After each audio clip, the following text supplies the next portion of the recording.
En avant, Match numéro 28, Christian Bassila, Fatiatique. Jean-Louis Montero. Ah ouais, exact. Qui en a eu beaucoup plus récemment. 28, 28, 28. Maxime Barthelmé. Florent Malouda. Ah, c'est vrai, il est le 28 aussi. Et là. 28, c'est pas facile, hein. Hmm. Il y en a pas. Enfin, il y en a peut-être, mais. Non. J'en ai pas d'autres qui me viennent là. Eh bien, j'arrête là, comme ça pour une fois Voilà. j'ai gagné. En avant, match numéro 28. Bienvenue, chers amis Guingampais pour cet en avant match spécial Coupe de France. Mais pas que. Dans cette émission, nous parlerons de Roudourou qui enfin redevient un stade agréable pour les Guingampais et leurs supporters. Avec beaucoup de générosité. On l'a vu notamment à 10 contre 11 la semaine dernière contre Amiens.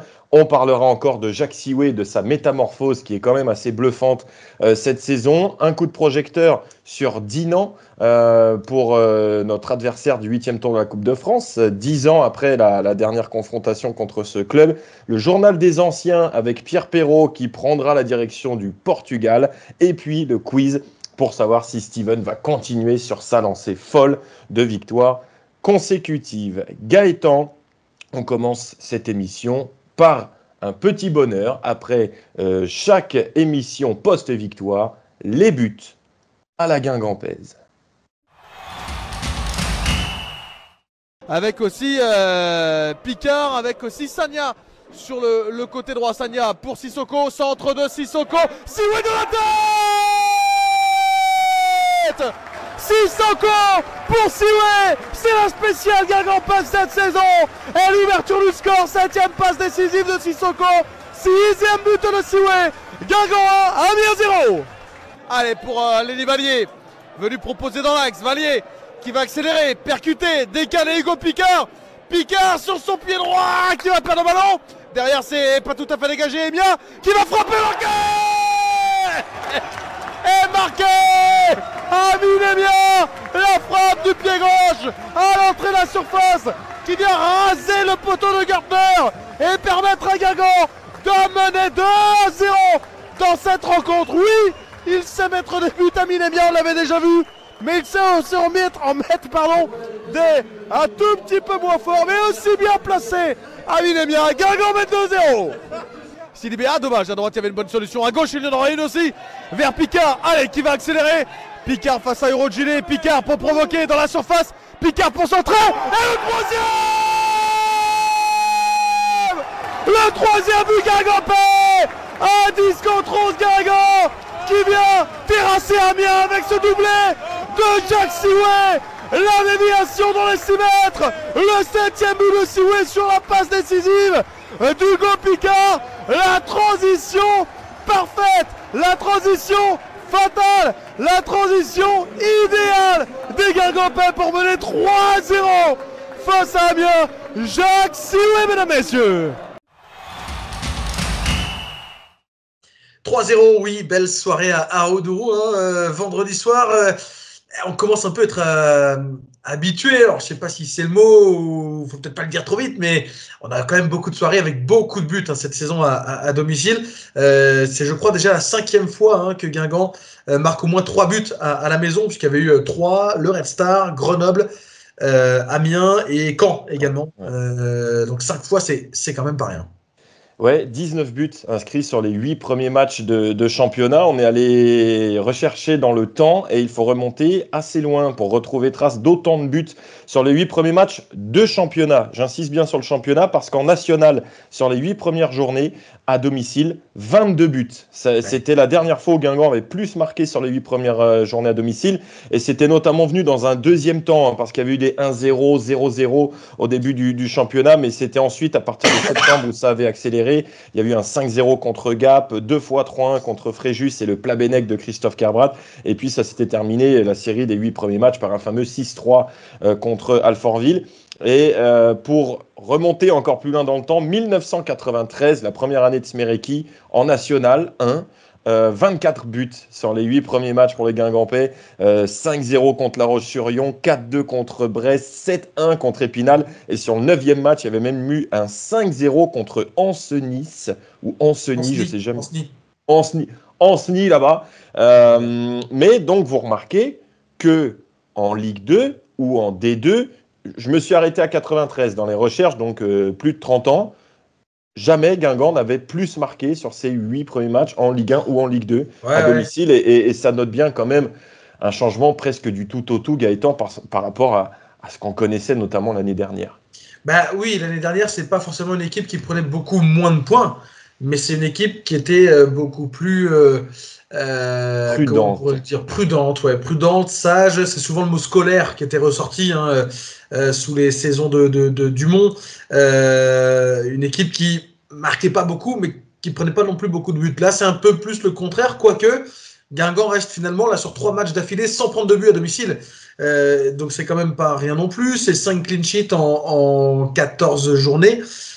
Donc oui, il y a eu des périodes où Guingamp a pris pas mal de buts, mais il y en a d'autres en effet où Guingamp sait être solide aussi, même à 10 contre 11, et surtout où Guingamp marque tout le temps. Mais c'est vrai, alors il y a un seul match cette saison, on n'a pas marqué à domicile, c'est le 0-1 contre Pau, qui finalement fait figure un peu d'accident dans le reste du parcours à domicile. Et quand on regarde, en fait, il y a eu 8 buts encaissés en 8 matchs à domicile cette saison, mais 6 sur 2 matchs. Red Star et Annecy. Sinon, effectivement, il y a 4 clean sheets et 2 buts encaissés seulement sur les 5 derniers matchs à la maison. Pour les Guingampais, et c'est vrai que moi je trouve qu'il y a une différence fondamentale avec l'année dernière notamment, c'est que l'an passé, on le disait souvent, que ce soit Dumont ou même nous dans les analyses, on sentait un Guingamp qui voulait construire ses matchs à domicile, qui était prudent et qui s'en remettait aussi souvent à ce qu'on appelle les finisseurs, les remplaçants, pour finir le travail. Ça avait marché quelques fois, mais là, on sent que ce sont des entames très toniques. Guingamp aussi l'année dernière, sur certains matchs, entamait fort ses matchs, mais n'avait pas l'efficacité. Non. Tandis que là, que ce soit contre Caen, que ce soit contre Grenoble, avec le but de Labo au bout d'une minute, et là, l'autre jour, contre Troyes aussi, sur le premier match, oui. Le but est arrivé assez vite, je crois que c'était vers la 20e, donc c'était arrivé relativement vite quand même. C'est vrai que Guingamp s'est marqué vite en fait dans ses matchs, et ça change les choses parce que construire ses matchs et marquer comme ça a souvent été le cas, en tout cas parfois avec Stéphane Dumont, c'est vrai, sur plutôt en deuxième mi-temps, après l'heure de jeu, c'est bien parce que à l'usure, c'est vrai, tu arrives à battre ton adversaire comme ça, à construire ta rencontre, mais le jour où ça passe moins et que tu concèdes le premier but, ben, ça change pas mal de choses, et on sait que l'année dernière, quand Guingamp concédait le premier but, souvent, ça se passait pas si bien que ça, quoi. Ouais. Là, cette saison, je crois que tu as sorti la stat. Dès que Guingamp marquait en premier, c'est victoire. Ouais, à chaque fois, 7 fois. Du coup, les 7 victoires, en fait. Quand Guingamp a gagné, c'est à chaque fois en ouvrant le score. Donc voilà, que ce soit à domicile comme à l'extérieur, c'est arrivé plus souvent à domicile, 5 fois, et 2 fois à l'extérieur, à Laval et Rodez. Sylvain Ripoll, nous l'avons interviewé. Tu l'as interviewé en zone mixte après le match contre Amiens. Il est forcément satisfait de ces soirées très sympathique devant les supporters. Oui, j'aime bien cette idée-là, qu'on soit maître à la maison, que les supporters soient fiers de nos attitudes, de notre comportement, de ce qu'on essaye de faire. Alors il y a des soirs ça marche pas, c'est vrai, mais en tout cas on se doit toujours d'avoir cette volonté de donner le maximum et de rester dans nos principes de jeu. Je pense que c'est ce qu'on fait globalement depuis le début de saison, mais il faut qu'on soit encore plus constant, plus régulier. C'est toute la difficulté, mais on doit se le fixer comme objectif. 4 victoires sur les 5 derniers matchs à domicile pour Guingamp, 3 victoires consécutives. Et pour retrouver donc 4 victoires avant ces 5 matchs-là, il faut remonter 16 matchs de Ligue 2. 4 victoires en 16 matchs, et là, 4 victoires en 5 matchs pour les Guingampais à la maison. Et puis, pas des 1-0 tirés par les cheveux. C'est quand même très sympa à suivre. Et du coup, on a demandé à certains joueurs qui étaient là l'année dernière, notamment Mathis Rioux, quelle est la différence entre l'année dernière et cette saison à la maison? Je sais pas, on essaye d'emmener le public avec nous par notre jeu, par notre envie d'aller vers l'avant, avec des courses, avec... si, on marque plus tôt, donc ça entraîne aussi le public. Nous aussi, on essaye d'emballer le match le plus possible. ça nous facilite après, ça nous aide tout au long du match. Voilà, ces entames toniques, le fait de se faciliter les matchs aussi, hein, parce que l'année dernière, Gaëtan, avec ses 7-0-1 concédés, ces matchs où tu mets l'adversaire dans le confort, où il gagne du temps, etc. Je crois que j'en parle à chaque match, mais qu'est-ce que c'est pénible. Et là, du coup, on voit plus ça. Du coup, c'est plus Basilio avec sa moustache vendredi qui perdait 2-3 ballons sur des 6 mètres. Ouais, c'est ça. Guingamp réussit maintenant à se mettre dans le confort. C'est un peu l'inverse. Parce qu'en marquant vite, forcément, tu te facilites un peu la tâche. Alors, ça n'empêche pas de pouvoir se faire remonter derrière de temps en temps, mais bon, Guingamp a, même quand il se fait remonter, c'était le cas contre Caen par exemple, avait réussi à remarquer derrière. On l'a vu vendredi en étant à 10 contre 11 pendant toute une mi-temps, une équipe de Guingamp qui malgré tout n'a pas dérogé à ses principes, s'est pas mise à défendre à 11 sur un bloc très bas. Alors oui, le bloc a un peu reculé, il y a eu un quart d'heure un peu plus sous pression, sans concéder énormément d'occasions. J'ai le souvenir d'un double arrêt de Basilio, mais c'est pas allé beaucoup plus loin. Et au contraire, c'est Guingamp derrière qui a remis finalement un petit coup d'accélérateur dans tout ça pour aller sur de la transition, chercher le troisième but. Donc ça montre aussi la force un petit peu de cette équipe qui peut, malgré les aléas finalement des rencontres, trouver quelques parades pour aller chercher un but supplémentaire ou conserver le score. Et Guingamp qui a ravi son public par sa générosité. On a vu vraiment une équipe qui n'a rien donné, rien offert à l'adversaire, malgré ce carton rouge pour Souaib Nahir au bout de 2 minutes en seconde période. Il y a d'ailleurs un bon paquet de spectateurs ou de suiveurs du match qui n'ont pas vu ce carton rouge. Et la meilleure preuve finalement que l'infériorité numérique ne se soit pas vue, c'est que ces gens-là ne se sont quasiment jamais rendus compte que Guingamp était à 10 contre 11. Ils se sont juste demandé pourquoi Demouchy était sur le terrain. C'est resté la buvette, cela, un petit peu trop longtemps. c'est ça, exactement. Et donc, Guingamp à 10 contre 11, c'est vrai, Gaëtan, il y a eu vraiment ce petit quart d'heure-là, tu en parlais, où ça n'a pas flotté, mais ça a reculé. Et puis, il y a eu une première occasion très vite à 10 contre 11, puis une deuxième 10 minutes plus tard, où il y a le troisième but de Sioué. Et là, c'était rideau, c'était terminé. Oui, très clairement, parce que déjà, Amiens n'a pas fait grande impression sur le match. Et avec ce but-là, tu concèdes le 3-0 alors que tu es en supériorité numérique. Bon, tu as un peu la tête dans le seau quand même. Et Guingamp, au contraire, s'est senti super solide en allant chercher ce troisième but. Il aurait même pu en avoir un quatrième, notamment avec le poteau d'Hugo Picard sur la dernière occasion du match. Mais ouais, c'est avec ce 3-0, ça aurait été terminé. D'une part, parce que bon, il y avait quand même 3 buts d'avance à 23 minutes, je crois, de la fin du temps réglementaire. C'était confortable. Et puis, il y avait une force en fait qui se dégageait de cette équipe de Guingamp. Je trouve Albin Domouchi, par exemple, qui est entré en jeu. Premier match en Ligue 2. Je l'ai trouvé très solide. Mathis Rioux, à ses côtés, pareil, n'a pas été perturbé. Parce que c'est pas facile, déjà, quand la charnière change très souvent depuis le début de la saison, en fonction des aléas, des blessures, etc. Mais qu'elle elle change en plus en cours de match. Pour Mathis Rioux, ça aurait pu être aussi un petit côté déséquilibre, parce que tu te dis, je suis l'expérimenté à côté du petit jeune, entre guillemets, même si c'est donc un an d'écart. Et en face, c'était Mafuta en plus. Hein. Et en face, c'était Mafuta. C'est un des meilleurs buteurs de Ligue 2. Voilà, c'est un joueur qui marque beaucoup, qui a beaucoup marqué aussi l'année dernière déjà, l'année d'avant à Queville-Rouen aussi. Donc, il y avait un client, il y avait Léotet également, qui est vraiment un bon joueur de cette équipe d'Amiens et du championnat. Donc, non, malgré tout, voilà, tous les deux se sont vraiment très bien accordés l'un avec l'autre, Rioux, Demouchi, et puis l'ensemble de cette équipe d'en avant globalement, parce qu'on l'a dit, dans l'après-match, mais il y a eu des courses pour venir gratter des ballons, parfois même à la 90, 92e. J'ai le souvenir de Dylan Louiser qui vient juste devant le banc de Ripoll chercher à sauver un ballon là, de la sortie en touche avec une course, un sprint en fait, alors qu'on est déjà, je pense, dans les 10 dernières minutes à ce moment-là. Donc voilà, ça caractérise un petit peu toute la générosité, l'état d'esprit qui ont été livrés par les Guingampais. Donc on a l'impression qu'il y a des joueurs qui se sont dédoublés à 10. Picard qui faisait déjà un super match. Sidibé aussi. Alors forcément il est plus visible que les autres, mais le nombre d'actions qu'il a initiées, d'ailleurs c'est lui qui fait la différence sur l'action du 3-0, hein, en cassant presque une ligne, en décalant Picard, et après la magie opère avec aussi le super appel de... Il est très fort là-dessus, Sidibé. C'est pas la première fois qu'on voit ça, où il arrive vraiment à donner une vraie impulsion là, à sa course juste après sa prise de balle, et à orienter le jeu de manière très juste à gauche ou à droite en fonction de ce qui se présente. Et là, ça a marché encore.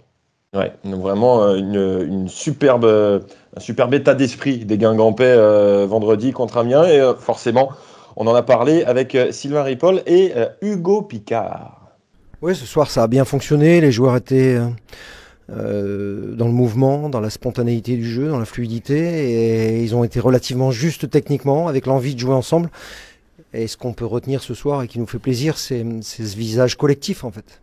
Collectif à la fois dans les bonnes choses dans le jeu, mais aussi dans la volonté de faire les efforts ensemble, de souffrir ensemble, parce que c'est vrai qu'une mi-temps à 10, c'est long. Mais on n'a pas plié, je pense même qu'on a eu des occasions, on a marqué, et on a dégagé, voilà, sur ce match-là, en tout cas, une certaine maturité dans le jeu.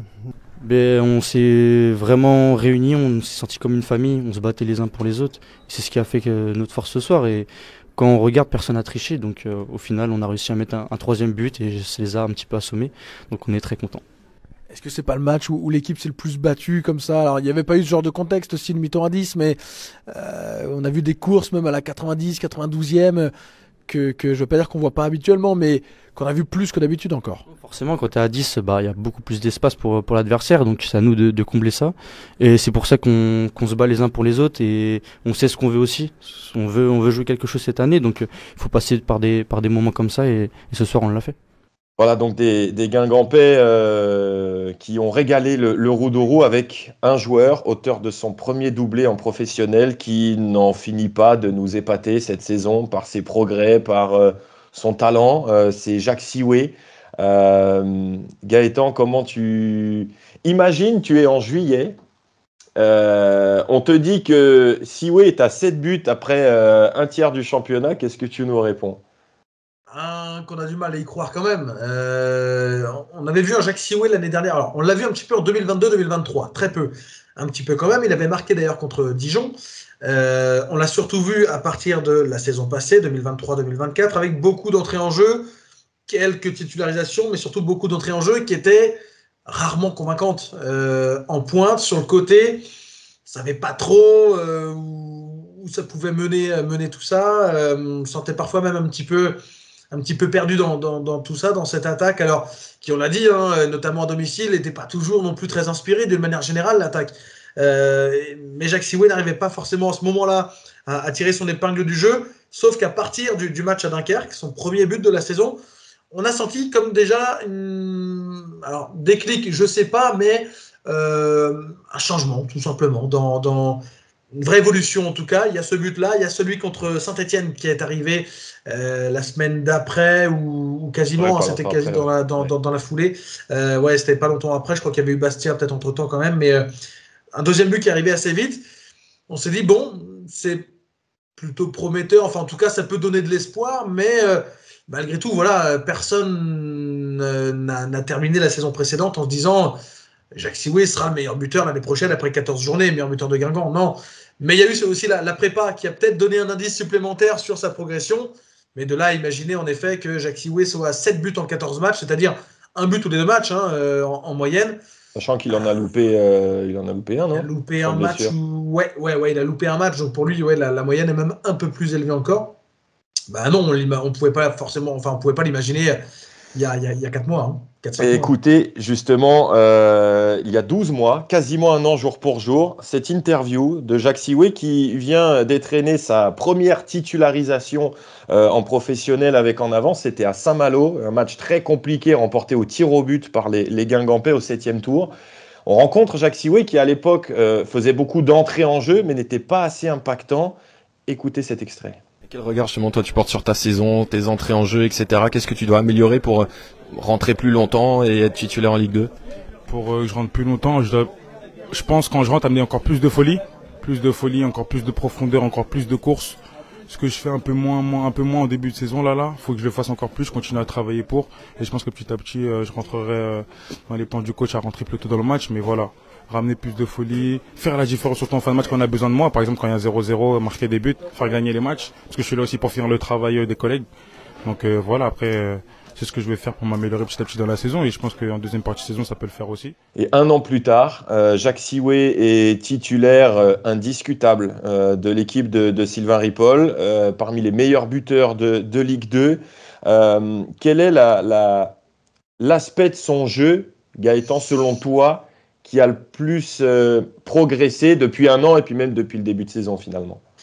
Alors, il a des courses qu'il a toujours eu, je trouve, parce qu'il a toujours eu une capacité à proposer des appels quand même assez souvent. Mais à l'époque, notamment l'année dernière, on a l'impression qu'il courait partout et nulle part. Mais c'est ça, il s'éparpillait un peu. Et alors, il y a un truc à ça, c'est que parfois il entrait sur le côté. Et je pense que ça l'aidait pas forcément d'entrer un coup à gauche, un coup à droite, un coup en pointe.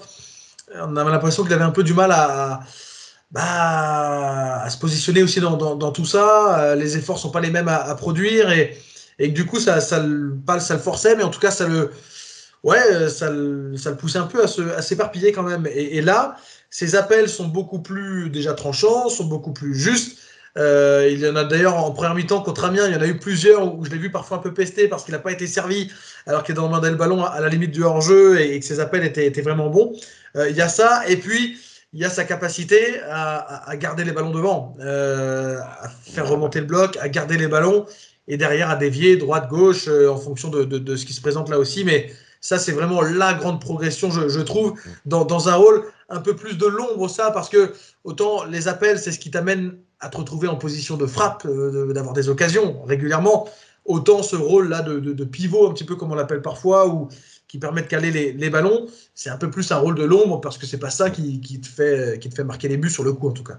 Ouais, mais c'est là où il peut faire des différences. Et moi, c'est le critère, effectivement, où je trouve que la progression est saisissante. C'est cette manière de garder des ballons, effectivement, de les protéger, de jouer de son corps, et puis même de faire des déviations. J'ai en tête, ça doit être le 3e but contre Grenoble. Je crois que c'est lui qui lance Vallier. Enfin, il y a une déviation, il y a une passe en profondeur et d'une grande justesse.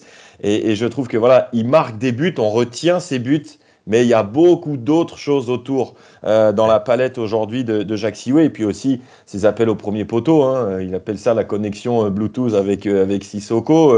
C'est des appels qu'on ne voyait pas l'année dernière. Et je me souviens que Dumont pestait beaucoup contre ça. Il y a même un moment où, en off, je ne trahis pas de secret à dire ça, mais sur la deuxième partie de saison, Dumont m'avait dit le seul but de vrai attaquant qu'on marque, c'est le Monnier contre Valenciennes, où il fait une course premier poteau pour couper, etc.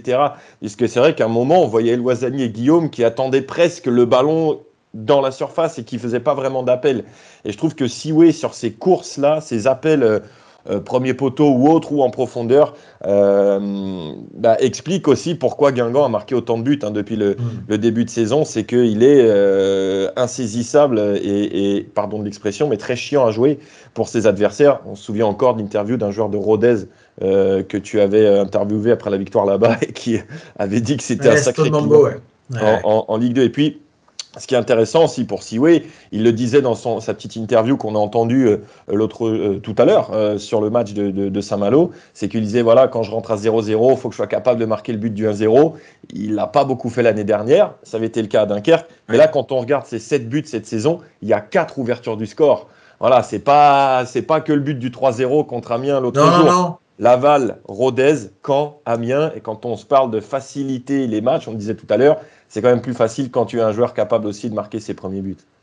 Ben oui, parce que tu sais qu'avec ce joueur-là, il peut te débloquer des situations. C'est un petit peu comme le faisait Moustapha Yatabaré en 2012-2013. Il a très souvent aussi ouvert le score, Yatabaré, cette saison-là. Et ça, tu te dis, voilà, tu as cet attaquant qui, à tout moment, il n'a pas forcément besoin de 50 occasions, mais il peut marquer, il peut être là parce que tu sais qu'il va y avoir un appel, qu'il va y avoir une course, qu'il va y avoir le geste du buteur en confiance. Et du coup, ça change la vie d'une équipe. Quand tu as un joueur qui est capable de faire ça et de manière régulière, ça change la vie et ça te débloque beaucoup de situations. Voilà, donc Jacques, continue tes courses, continue sur ta lancée, garde l'humilité, on se fait pas trop de soucis pour ça, et marque-nous, je sais pas combien de cassettes. Il nous avait dit, objectif 10 buts. Ouais, je crois, ouais. Il peut y arriver à la trêve là, hein. C'est pas si impossible que ça. On verra. En tout cas, on espère qu'il sera là contre Dinan demain au Clos Gastel, stade que les Guingampais connaissent bien parce que très régulièrement ces dernières années, Guingamp a joué des matchs amicaux là-bas dans un stade qui a été un petit peu rénové, une pelouse refaite qui fait partie vraiment des meilleurs du département et même de la région, parce qu'il y a beaucoup de matchs de prépa, de clubs de Ligue 1 là-bas. Gaëtan, qu'est-ce qu'on peut dire sur cette équipe de Dinan-Léon qui est coachée depuis un certain temps par Stéphane Lamant? Alors, c'est une équipe déjà qui dispute sa deuxième saison en National 2, qui est un petit peu l'anomalie finalement de National 2 parce que c'est une équipe qui n'a aucun joueur sous contrat fédéral, ce qui est extrêmement rare à ce niveau-là maintenant. Beaucoup d'équipes en ont soit en bonne partie, soit que des contrats fédéraux. Dinan, non, pas un seul cette saison. Alors en championnat, ça joue le maintien, 11e sur 16, en sachant que ce sont les 3 derniers, voire les 4 derniers qui descendent. Ça dépend des clubs qui descendent du dessus, etc. Bon, c'est un petit peu compliqué cette règle-là, mais c'est minimum 3 descentes. Ils sont pour l'instant 11e avec 13 points. Ils restent là sur une victoire ce week-end 2-0 à La Roche-sur-Yon. Les Dinanex sont relancés parce qu'ils étaient sur 3 défaites de rang en championnat. Et puis en Coupe de France, ils ont été gagnés chez une équipe de N3, Milizac, au précédent tour.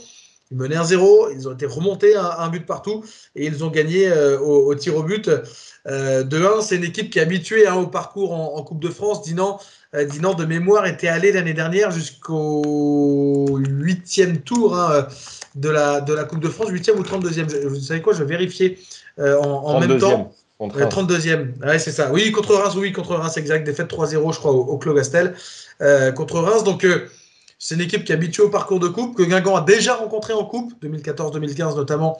C'était à Roudourou. Mais voilà, Guingamp a de quoi faire quand même. C'est un petit peu, elle peut faire penser dans les chiffres au Guingamp de Dumont auparavant, parce que c'est une équipe qui marque assez peu, mais qui concède aussi assez peu de buts. 8 buts marqués en championnat sur ses 11 matchs, 14 encaissés. Ben voilà, ce sont des chiffres assez bas des deux côtés, mais bon, une équipe qui malgré tout, pour l'instant, est dans un plutôt bon rythme dans la course au maintien et qui continue sa course en championnat. Ouais, et puis c'est une équipe qui est habituée à jouer des gros en Coupe de France parce que sur les 3 dernières saisons, ils ont joué 2 clubs de Ligue 1, donc Reims l'année dernière. Malheureusement pour eux, le suspense s'était vite effondré, parce qu'il y avait 2-0 pour Reims au bout de 8 minutes. Et puis ils avaient joué, je crois que tu avais commenté ce match sur Radio Bonheur, la séance de tir au but invraisemblable, c'était à Saint-Brieuc, je crois. Ouais, contre Brest. Contre Brest, ils avaient joué 1h10. 0-0 score final, et ça a fini à quoi, 12-11, non, non, il y avait eu 32 tirs au but au total, 25 de marqués, donc 13-12. 13-12 pour Brest, mais 32 tirés au total. Il y avait eu 7 ratés sur l'ensemble. C'était d'ailleurs, c'est là, alors je crois que c'est toujours le cas depuis, 25 tirs au but marqués.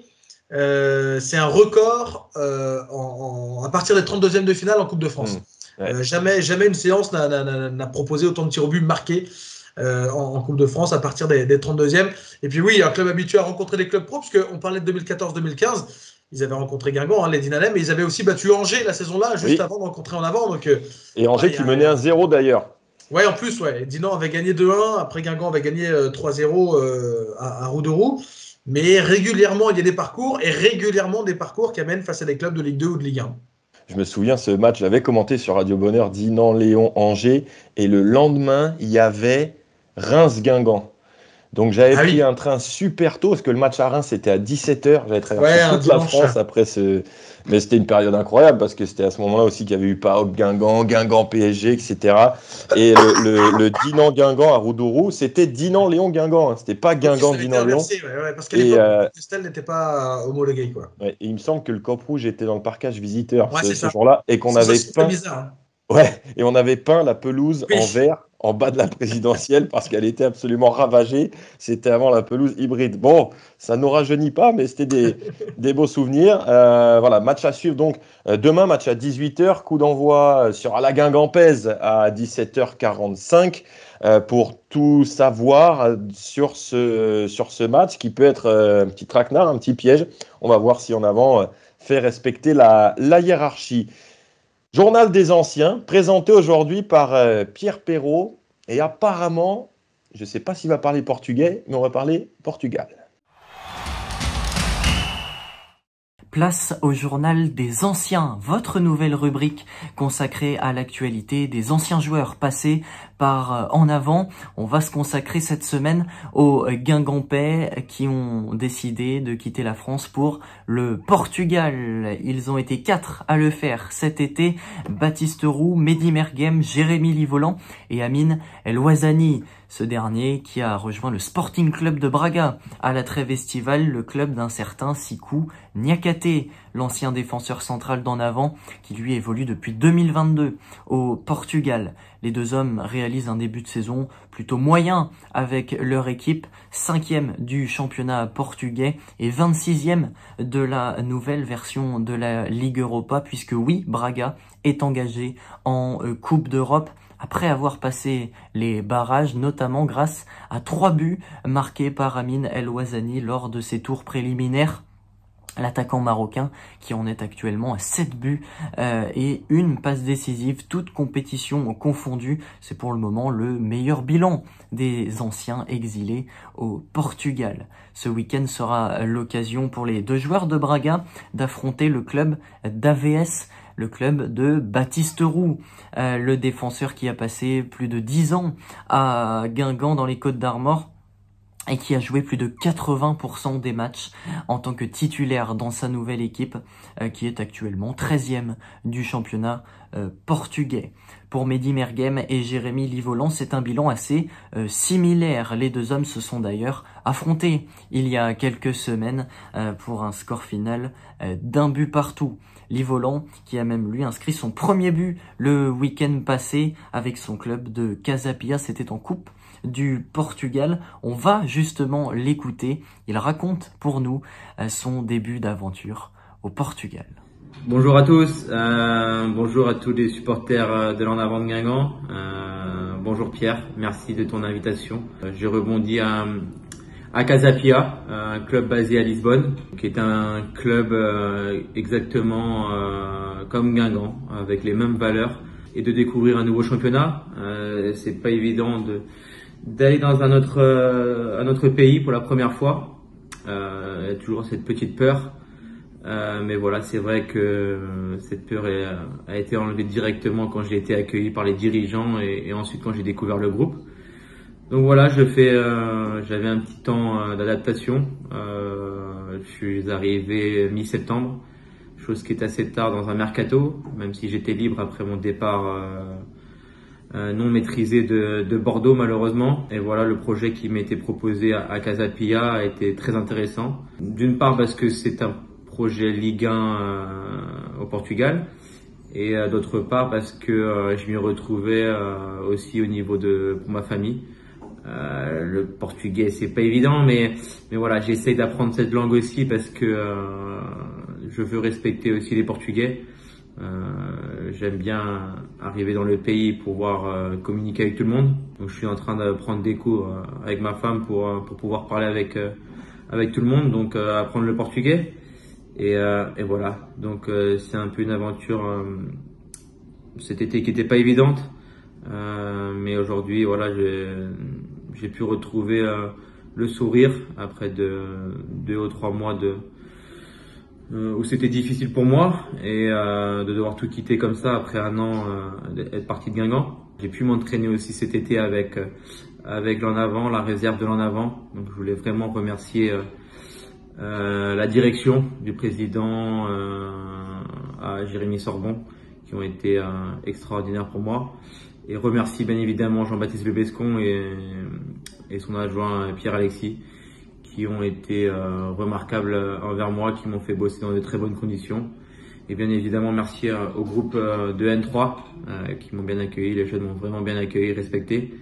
Donc voilà, j'ai vu dans quoi bosser aussi la réserve. Ça m'a rappelé de bons souvenirs de reprendre les entraînements à l'académie. Et petite anecdote aussi sympa, le week-end dernier, il y a 2 semaines, quand Guingamp jouait contre Lorient, nous on recevait l'équipe de Farennes, donc l'équipe de Mehdi Meriem. Et à la reconnaissance pelouse, on s'est tous les deux retrouvés et tous les deux on était sur notre portable en train de regarder le match Lorient-Guingamp. Donc c'était sympa, donc ça nous a fait rire et voilà, on a pu se retrouver aussi, donc c'est sympa de retrouver les anciens Guingampais dans d'autres championnats. Et bien sûr que je suis toujours les matchs de Guingamp, j'ai dû en rater 2 ou 3 cette saison, mais voilà, je reste connecté tout le temps parce que j'ai de très bons amis encore là-bas. Et voilà, j'ai une réelle affection pour ce club, donc voilà, ce qui est normal pour moi. Allez, je vous souhaite vraiment une bonne fin de saison, une belle deuxième partie de saison plutôt. Et voilà, merci à vous. Et pour terminer cette rubrique des anciens, on va saluer la fin de saison de Tristan Muyumba et de son équipe d'Atlanta qui, après avoir éliminé l'Inter Miami de Lionel Messi au début du mois, s'est incliné le week-end passé en quart de finale de MLS face à Orlando City. C'était le journal des anciens. On prendra d'autres directions la semaine prochaine dans le En Avant match numéro 29. Kerbrat. Ah là, ouais. Prépare. Ouais, non, pas encore. J'en ai d'autres déjà. Tac, ça y est. Ça, une semaine. Bon, Gaëtan, on va te remercier de nous avoir accompagnés sur cet En Avant match. Place au quiz. Donc Steven, en route peut-être vers une 5e victoire, une 4e dans le quiz à distance, plus une chez les crêpes d'Hélène et Jules. Et aujourd'hui, son challenger, c'est Noah.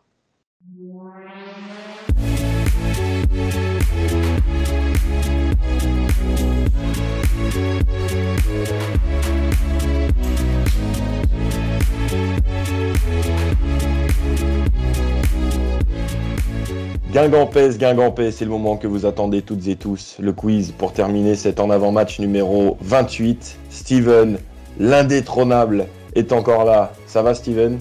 Ça va très bien, et toi, Pierre?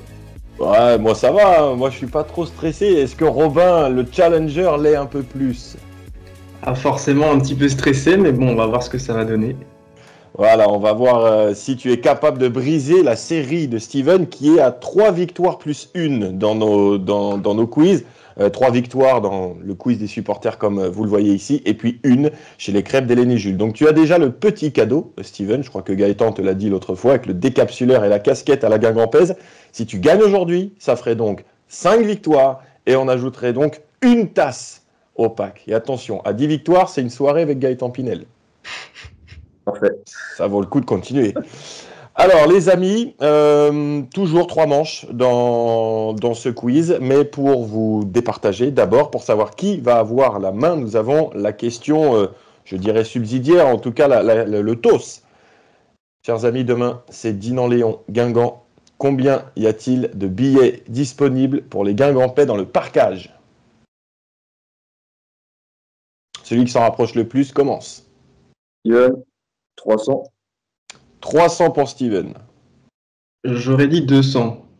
Donc... Eh ben Noah, tu es le plus proche parce que c'était 79 places disponibles à la boutique dans le parcage. Il y aura sans doute d'autres Guingampais ailleurs, mais officiellement, c'était 79. Donc, Noah, voilà, c'est une petite victoire. C'est un petit pas déjà dans ton premier quiz. Tu vas avoir le choix entre les 2 thèmes du coup franc. C'est la première manche du quiz des supporters. Aujourd'hui, au menu, 1. Guingamp contre les clubs costarmoricains. 2. Thème Jacques Sioué. Eh ben, je vais prendre Jacques Sioué. Jacques Sioué, donc pour le premier thème. Noah, première question, coup franc direct. Tu réponds bien, c'est 2 points. Coup franc indirect avec la bonne réponse et les 3 propositions, c'est 1 point. Jacques Sioué a marqué son premier doublé avec Guingamp contre Amiens lors du précédent match. Mais ça lui fait maintenant combien de buts avec Guingamp? Coup franc direct ou indirect? Combien de buts toute saison et toute compétition confondue avec l'équipe première? Je vais tenter coup franc direct. Avec, si je dis pas de bêtises, cette saison, il est à 7. L'année dernière, c'était 1. Donc, il n'a pas marqué en coupe, je crois pas. Donc, je dirais 8. 10. L'année dernière, c'est 2 buts à Dunkerque et contre Saint-Étienne. Et l'année d'avant, pardon, c'était 1 but. Mais justement, l'année d'avant, ce 1 but, son premier but en pro, contre qui était-ce? Coup franc direct ou indirect? Contre qui Jacques Sioué a marqué son premier but avec Guingamp? Du coup franc indirect, si je dis pas de bêtises, c'était à domicile. Alors, direct ou indirect? Parce qu'indirect, il y a 3 propositions. Indirect. Indirect. Nancy, Annecy, Dijon. Dijon. Bonne réponse de Noah. 1 point. Effectivement, il était rentré et il avait permis à Guingamp de marquer le 2e but d'une victoire 2-0. 1 point pour Noah. Celle-là, elle est un peu hardcore. Dans le jargon, on appelle ça une question Pinel. En décembre 2023, donc l'année dernière, quel record en Ligue 2 au 21e siècle Jacques Sioué a-t-il battu? Indirect.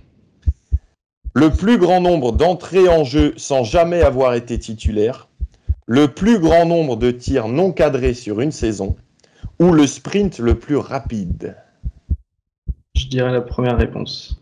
C'est bon, bravo Noah, effectivement. Le plus grand nombre d'entrées en jeu en Ligue 2 sans jamais avoir été titulaire, c'était lors du match à Angers. Alors je me souviens plus exactement, mais c'était une trentaine d'entrées en jeu sans débuter. Et je crois que c'était en janvier qu'il avait été titulaire pour la première fois en Ligue 2 sous Stéphane Dumont. 2-0, c'est une entame tout à fait correcte. Noah, c'est juste dommage que tu ne te souvenais plus des buts passés de Jacques Sioué, parce que sur cette saison, tu es au point. Steven, Guingamp contre le 22. Thème en lien évidemment avec l'actualité, puisque demain, en avant, affronte Dinan-Léon. Mais justement, première question, qui était le dernier club costarmoricain affronté par Guingamp? Coup franc direct ou indirect? Direct. Pour 2 points. Saint-Brieuc. Bonne réponse. Saint-Brieuc, effectivement, c'était il y a un peu plus de 2 ans au 8e tour de la Coupe de France. Guingamp s'était imposé 1-0, but de Lemonnier. 8e ou 7e tour? Bon, bref, ça n'a aucune importance. Époque nationale, 2010-2011. Ça faisait mal parce qu'en étant en national, Guingamp était rentré au 5e tour. Et au 6e tour, quel club costarmoricain Guingamp affronte-t-il? Coup franc direct ou indirect? Direct. Ploufragan. Oh, ça sent un gars qui y était. Oui, en plus, oui. Voilà, 4-2 pour Steven, effectivement, Ploufragan, victoire 4-0 de Guingamp. C'était le 30 octobre 2010, 3 jours après un fantastique Guingamp-Marseille en Coupe de la Ligue, doublé de Scarpelli, Diallo et Knokert pour les 2 autres buts. Dernière question, on remonte dans le temps. 2006, Coupe de France, quel club du 22 accueille Guingamp à Roudourou?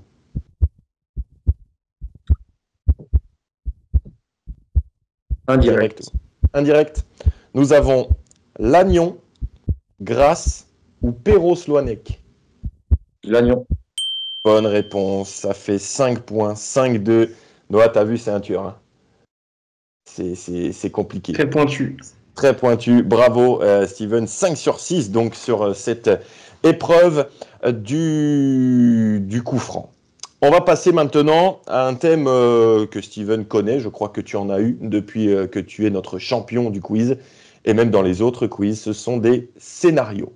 Je vais vous proposer donc des noms de buteurs selon l'ordre du match. Je vais vous faire un signe quand c'est un but guingampais et un signe quand c'est un but adverse. Et il me faut retrouver le match et la saison. 1 point pour le match, 1 point pour la saison. Noah, est-ce que tout est clair? Oui. On est bon. Premier match, chers amis. Allard, 17e minute. Eduardo, 37e minute. Steven. Sedan Guingamp, 2008-2009. C'est bon, c'est tout à fait exact. Ça fait 7 points pour Steven. J'ai même pas eu le temps de finir. Oruma 62 et Eduardo 75, effectivement, ceux dans Guingamp 2009, le quart de finale de la Coupe de France remporté par En Avant. Noah, accroche-toi. Valère Germain, 2e. Florian Thauvin, 14e. Est-ce que tu vas me laisser finir un jour? Vas-y, vas-y. Pardon. Guingamp-Marseille, 2017-2018. J'ai même plus besoin de préciser que c'est une bonne réponse. Grenier 42, Grenier 52, Brillant 70, Thauvin 80, 3 partout. Guingamp, Marseille 2017-2018. C'est d'une insolence folle, chers amis. Nous allons avoir maintenant le dernier scénario. Allez Noah, faut s'accrocher, parce que là, 9-2, t'as même pas le temps de laisser parler ton talent. Allez, celui-là, il est peut-être pour toi. Henry, 52e. Courtet, 57e. Gerbeau, 59e. Donatien Gomis, 92e. C'est un match que Guingamp a gagné au tir au but. Henry, 52e. Courtet, 57e. Gerbeau, 59e. Donatien Gomis, 92e. Allez Noah, c'est ta chance. Steven, il l'a pas là. Je sens, il l'a pas. Je vois c'est quel match, mais je ne retrouve pas le nom de l'équipe. Steven. Saint-Malo-Guingamp, 2023-2024. C'est exact. C'est exact. C'était le 7e tour de la saison dernière. Noah, t'as eu le péno au bout du pied là. T'étais devant le but. Je revoyais le match, mais le prénom de l'équipe. C'est pas grave. C'est pas grave. Écoute, bon, là, ça fait 11-2. Ce qu'on va faire, c'est qu'on va mettre... Non, en fait, il y a la dernière manche, c'est un qui suis-je. C'est une nouvelle manche dans le quiz des supporters. En fait, il y a 4 propositions. Si vous trouvez après mon premier indice, c'est 4 points. Si vous trouvez après mon deuxième indice, c'est 3 points, puis 2 points, puis 1 point. Allez, Noah. Premier joueur à nous retrouver. J'ai gagné la Coupe de France 2009. J'ai gagné la Coupe de France 2014. Steven. Pour 3 points. Matisse. Lionel Matisse. 1, 2, 3, ça fait 14-2. Deuxième joueur. J'ai gagné la Coupe de France 2009. J'ai perdu la finale 97. Steven. Pour 3. Stéphane Trévisan, exceptionnel. 1, 2, 3. J'arrive même plus à compter mes bâtons. 17, je crois. Vous avez le score à l'écran, c'est plus facile de suivre. Et moi, j'ai mes petits bâtons là, 17-2. Bon, est-ce qu'on va faire la dernière? Si c'est Noah qui marque, on la met sur 10 points. OK? De toute façon, ça ne changera pas l'affaire. Tu as gagné ta tasse, Steven.